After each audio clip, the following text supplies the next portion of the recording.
یعنی ہم نے ٹریننگ لی اور وہ ٹریننگ دینے والوں میں شامل تھے.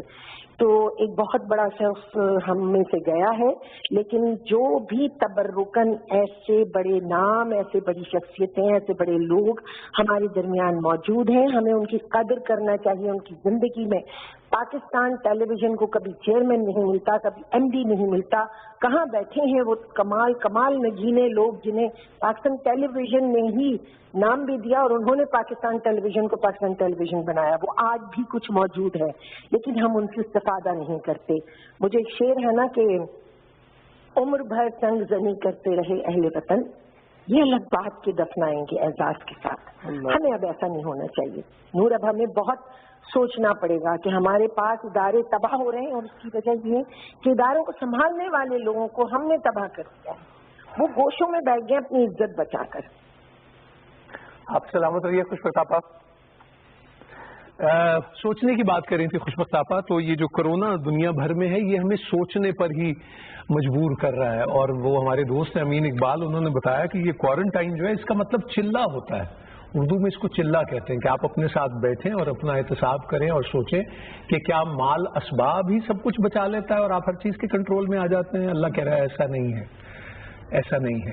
میرے پہ بھروسہ رکھنا ہے، میرا کلمہ اگر پڑھتے ہو تو مجھ پر ایمان لانا ہے اور یہ کہنا ہے کہ میں ہوں. ہمیں اپنی زندگیوں میں یہ یقیناً دیکھنا ہوگا. آج ابھی خوشبخت آپا جب بات کر رہی تھی، میں بھی کبھی صاحب کے سامنے، سہیل صاحب کے سامنے، عبید اللہ بیگ صاحب، قریش پور صاحب، محسن چرائی صاحب، رشتہ داروں ان کا وصال ہوا.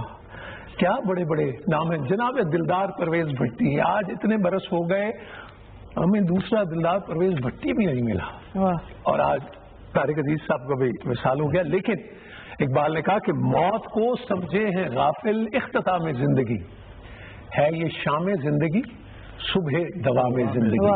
ایک چلتا پھرتا پاکستان اور چلتا پھرتا پاکستان ٹیلی ویژن، رستم ثقافت، جیسے سہیل احمد صاحب نے کہا. P T V headquarter Islamabad میں ہے، تمام سینٹرز موجود ہیں. میرا خیال ہے کہ پالیسی ساز تمام ادارے جو ہیں، جیسی تبدیلیاں ہم پی ٹی وی نیوز میں دیکھ رہے ہیں وہ ہمیں امید ہے کہ پی ٹی وی ہوم میں بھی نظر آئیں گی. شکر گزاری بہت ضروری ہے خواتین و حضرات. آج جب میں کبھی صاحب کو، سہیل صاحب کو اور طارق صاحب کو جب دیکھتا ہوں تو آپ نے ایک حرف کا شکوہ طارق صاحب سے نہیں سنا ہوگا. میں نے طارق صاحب سے ایک بار کہا، میں کہ ہر لوگ کی بڑیاں گلاں تانوں کر دے بریاں پلیاں، کبھی تسی جواب نہیں دیتا، کسے اخبار چ نہیں، کسے گل چ نہیں، کبھی آپ جواب نہیں دیتے. کہنے لگے یاد رکھنا انسان اپنے دشمن کے قد سے پہچانا جاتا ہے. اگر میں ان کا جواب دوں گا تو میں اس کا مطلب ہے کہ میرا قد ان کے برابر ہے، اور ایسا نہیں ہے. لیکن اس بات کا بھی وہ اظہار نہیں کرتے تھے. بے شک وقت تو ریت کی طرح خان صاحب نکل رہا ہے زندگی میں. اور میں وہی بات کر رہی تھی کہ ہم انصاف نہیں کر سکتے اس 1.5 گھنٹے کی ٹرانسمیشن میں. جس طرح سہیل صاحب کہہ رہے تھے کہ ہم کال پہ بھی اگر کالر سے بھی بات کریں گے تو 2-2, 3-3 دن بھی لگے ہیں جتنی مرضی بات کریں گے. میں آپ کو بتاؤں سندس کہ اب وقت ایسا ہے، کہتے ہیں جب ایسے بندے جب چلے جاتے دنیا سے تو تلوار نیام سے باہر آ جاتی ہے. ہوں اسی اپنی لوڑ نو طارق صاحب نو یاد کریں گے. پہلے تو احساس نہیں ہوتا نا. ایک بات کہہ دیجیے کچھ. جی بہت اچھی بات کی ابھی آپ نے. جو آج سے جب 64 یا 64 میں لکا درانی مرحوم ان کی ڈیتھ، وہ لائیو پروگرام جاتا تھا تو وہ ایک ریہرسل مجھ سے کروا رہے تھے بار بار اور پھر سامنے بیٹھا، ہاں پھر بولو، پھر بیٹھ جاتے، پھر بولو. میں نے کہا پتہ نہیں کیا ہو گیا ہے.